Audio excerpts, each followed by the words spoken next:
In our last episode, you'll recall Crusader Rabbit and Rags the Tiger encountered quite a little opposition to their plan for lifting the Texas ban on jackrabbits. But perhaps there was still hope if they could only reach the Rabbit and Hair Removal Commission, the one responsible for the whole affair. If we can convince him, our troubles are over.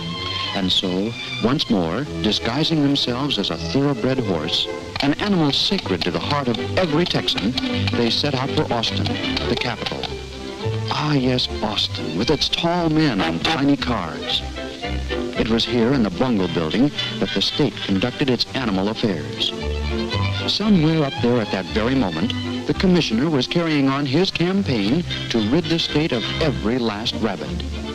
Unaware that a rabbit and a tiger, or rather a noble horse, was about to challenge his entire program. Making their way to the 17th floor, our friends started down the long corridor of wildlife departments. Let's see. Marine department? Sea lions, seahorses, and seesaws?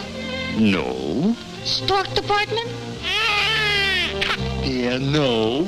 Skunk department?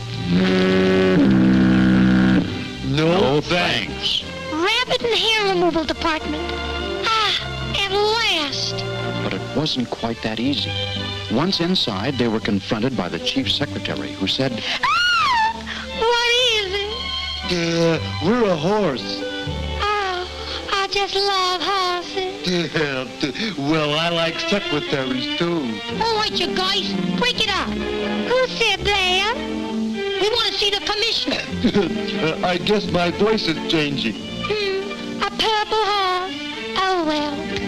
Gee, there's a horse of a different color out here to see you. He'll be just a few minutes. but the minutes lapsed into hours, and still our boys waited and waited. Unfortunately, the scenery wasn't conducive to relaxation. Not as far as Rags was concerned anyway, and it wouldn't have helped his nerves one bit had he known his adversary beyond that door. For the commissioner was none other than the world-renowned big game hunter, Frank Sawbuck, in person. Oh, yes, indeed. There had been a time when Sawbuck could stop a charging rhino with a well-placed shot from nothing more than his trusty bean shooter. He was the toast of all Africa. But alas, then it happened. Frank began to lose his 20/20 vision. He was unaware of just how much his sight had slipped until one day when he was out hunting. Then, in the path of a charging bull elephant, he took his stance and calmly reached for his can of beans. Suddenly, he realized the trick his eyes had played on him. He had brought along bean soup instead of beans. And so, Sawbuck was demoted from the big game department all the way down to the rabbit and hair removal department, where we now find him pondering his fate.